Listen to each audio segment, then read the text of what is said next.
Assalamualaikum warahmatullahi wabarakatuh.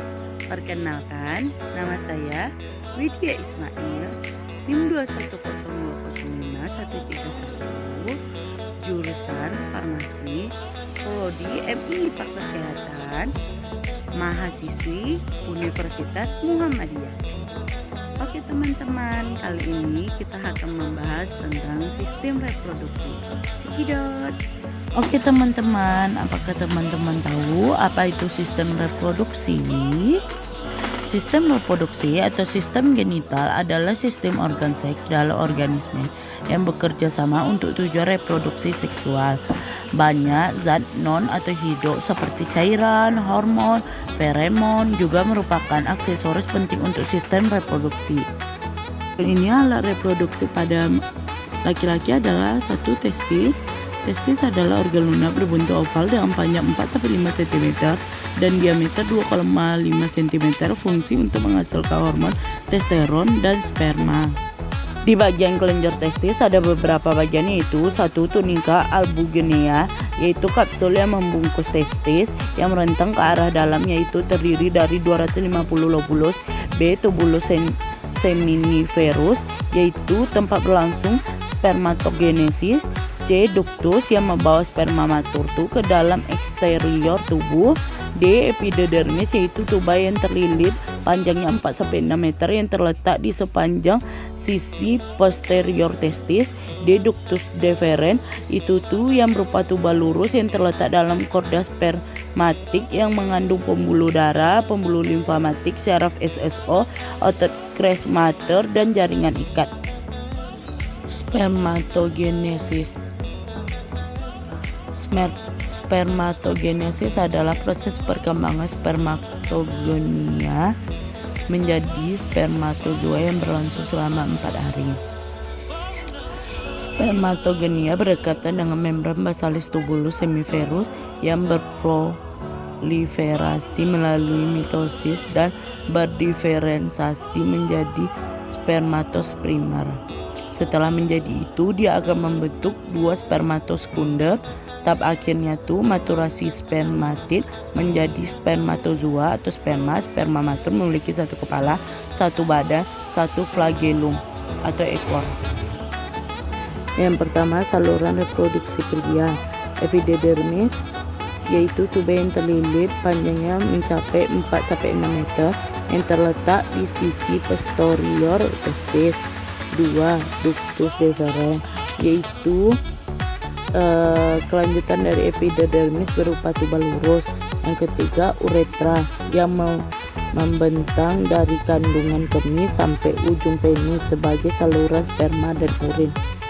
Kelenjar tambahan. 1, sepasang vesikel seminalis yang merupakan kantung terenpulsi yang berkelok-kelok dan bermuara ke ductus ejaculator, menghasilkan cairan kental dan basah kaya akan fruktosa yang berfungsi untuk melindungi dan memberi nutrisi sperma, meningkatkan pH ejikulat, dan mengandung prostaglandin yang menyebabkan spermatozoa lebih cepat sampai ke tuba fallopi.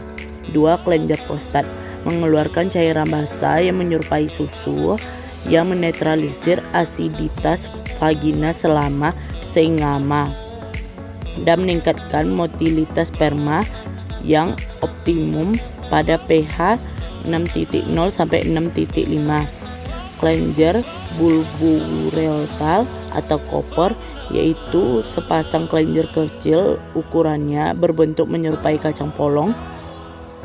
Kelenjar ini mensekresi cairan basah yang mengandung untuk melumasi dan melindungi serta ditambahkan pada semen atau spermatozoa plus sekret. Sperma yang masih immature tersapu keluar tubulus seminiferus menuju ke epididymis oleh cairan yang dikeluarkan oleh sel-sel Sertoli. Genital luar pria. 1, sklerotum adalah kantong longgar yang tersusun di atas kulit, fasia, dan otot polos yang membungkus dan menopang testis di luar tubuh yang pada suhu optimum. 2, penis adalah organ yang berfungsi untuk tempat keluar urin, semen, serta sebagian Kopulasi. Penis terdiri dari 3 bagian, yaitu akar, badan, dan gelaris penis yang banyak mengandung ujung-ujung saraf sensorik. Ovarium mempunyai panjangnya 3-5 cm, lebar 2-3 cm, dan tebal 1 meter. Masing-masing ovarium terletak pada dinding sapi rongga pelvis posterior dan ceruk dalam. Struktur ovarium dilapisi epitel geminal atau permukaan jaringan ovarium tersusun dari medula ovarium, korteks. Ovarium digunakan sebagai reproduksi primer wanita yang tugasnya berganda menghasilkan ovum dan hormon-hormon seks wanita estrogen. Oogenesis dan sekresi estrogen berlangsung di dalam suatu folikum ovarium selama paruh pertama setiap siklus reproduksi di bawah pengaruh FSH, LH, dan estrogen. Di bawah ini contoh oogenesis. Ikut pada gambar di atas adalah fase pematangan folikel. Tuba uterit atau tuba fallopian ovidum fungsinya menerima dan mentransfer oosit ke uterus setelah ovulasi. Panjangnya 10 cm dan diameter 0,7 cm yang ditompang ligamen besar uterus. Uteris, organ tunggal muskular dan berongga berbentuk sebuah pir berbalik dan ukuran saat tidak hamil 7 cm, lebarnya 5 cm dan diameter 2,3 cm. Organ ini terletak dalam rongga pelvis di antara rektum kandung kemih. Ada beberapa bagian uterus, yaitu dinding uterus, fundus uterus, badan uterus, cervix, dan portio vaginalis. Di bawah ini adalah contoh gambarnya.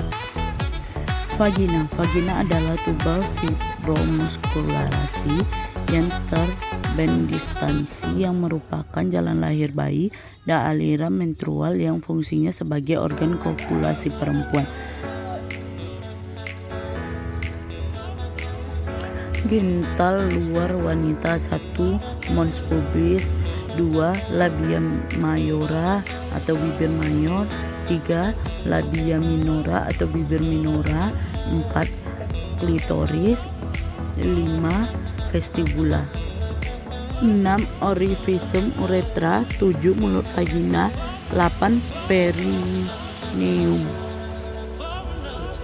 Pengaruh sistem saraf atau 6 terhadap reproduksi pria adalah yaitu dapat berpengaruh pada stres karena sistem reproduksi pria dipengaruhi oleh sistem saraf. Bagian parasimpatik dari sistem saraf menyebabkan relaksasi, sedangkan bagian simpatis menyebabkan gairah.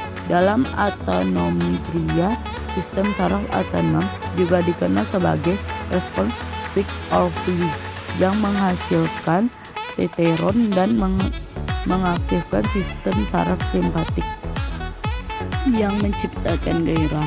Stres menyebabkan tubuh melepaskan hormon kortisol yang diproduksi oleh kelenjar adrenal.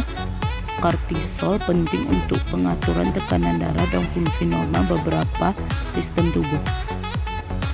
Pengaruh sistem saraf autonom terhadap sistem produksi wanita dapat berpengaruh pada stres juga. Contohnya, stres dapat mempengaruhi menstruasi pada remaja putri dan wanita dengan beberapa cara. Misalkan, tingkat stres yang tinggi dapat dikaitkan dengan siklus menstruasi yang tidak teratur, mengalami kesakitan yang parah pada saat menstruasi, dan perubahan panjang siklus.